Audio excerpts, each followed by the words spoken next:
સરકારના અવિરત 12 વર્ષ વિકાસ, વિશ્વાસ અને જનકલ્યાણ માટે સમર્પિત રહ્યા છે, જેનો સૌથી મોટો પુરાવો ગુજરાતની બદલાતી સ્વાસ્થ્ય વ્યવસ્થા છે.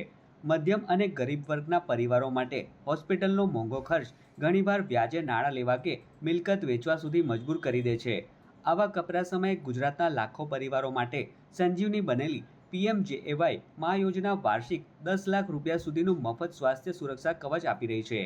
આ વ્યવસ્થા સામાન્ય માણસને સન્માનભેર જીવવાની અને શ્રેષ્ઠ સારવાર મેળવવાની ગેરંટી આપે છે. અમદાવાદના જયંતિલાલ ગાંધીને જ્યારે હૃદયની મુખ્ય નસમાં ગંભીર બ્લોકેજ હોવાનું બહાર આવ્યું ત્યારે રજાના દિવસે પણ વહીવટી તંત્રની ત્વરાને કારણે માત્ર 4 કલાકમાં સરકારી મંજૂરી મળી ગઈ. સવારે 11 વાગ્યે હોસ્પિટલમાં દાખલ થયેલા જયંતિલાલની બપોરે 3 વાગ્યા સુધીમાં તો સફળતાપૂર્વક સ્ટેન્ટ મૂકવાની પ્રક્રિયા પૂર્ણ થઈ ગઈ.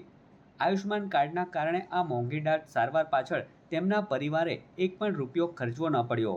એન્જિયોગ્રાફીમાં હૃદયમાં જોડતી 3 નળી પૈકી ડાબી બાજુની નળી બ્લોકેજ આવી.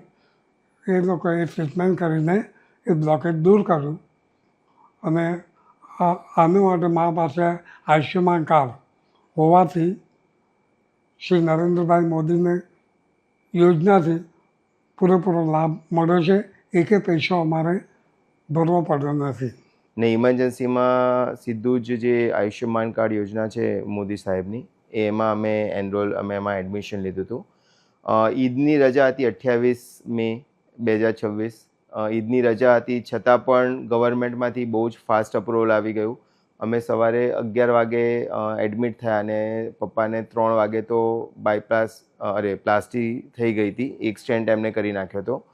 ને અને આખું જ વસ્તુ અમારે ફ્રી ઓફ ચાર્જમાં થઈ ગઈ છે. અમારે એક પણ રૂપિયો નથી આપવો પડ્યો. તો આવી જ રાહત ગૂંઠણના અસહ્ય દુખાવાથી પીડાતા લીલાબેન પરમારને મળી છે.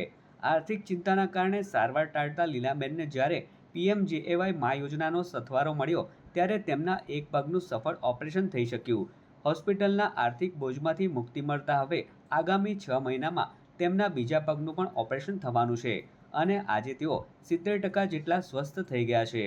તો પછી હવે તો આ પાછળ મા યોજના કાર્ડનું આવી ગયું ને, એટલે આ વખતે નામ બસ હવે કરાવી જ દેવું છે. હવે જે થોડા અત્યારે જે કરાવી જાય પછી મને ઘણી બધી રાહત, એમ 60 થી 70% જેટલી રાહત છે. ગુજરાતમાં આ યોજના અંતર્ગત હૃદયરોગ અને કેન્સર જેવી 29 જટિલ તબીબી શાખાઓની 2299થી વધુ સારવારો ઉપલબ્ધ છે.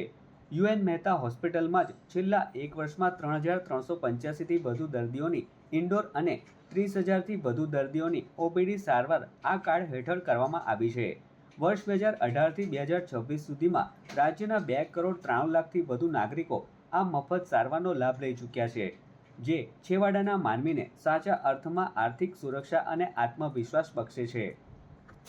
PMJAY जो स्कीम है वो हमारे सेंटर में तब से ही हम लोग उसके पेशेंट्स ट्रीट कर रहे हैं एंड करीब 1 साल के इस ड्यूरेशन में हम लोगों ने करीब 3,385 जैसे इन पेशेंट्स को अपनी सर्विसेज दी हैं और साथ ही साथ करीब हम लोगों ने more than 30,000 plus OPD patients को AB PMJAY की सर्विसेज दी है. गुजरात गवर्नमेंट ने साथ मिलकर PMY योजना एंड माँ योजना साथ मिलकर 5 लाख केंद्र सरकार का, 5 लाख गुजरात सरकार का, दोनों मिलकर 10 लाख तक गरीब मरीजों का मुफ्त में इलाज हो रहा है. 2018 से लेकर 26 तक टोटल 2,93 लाख परिवार यानी कि मरीजों ने उसका लाभ लिया है.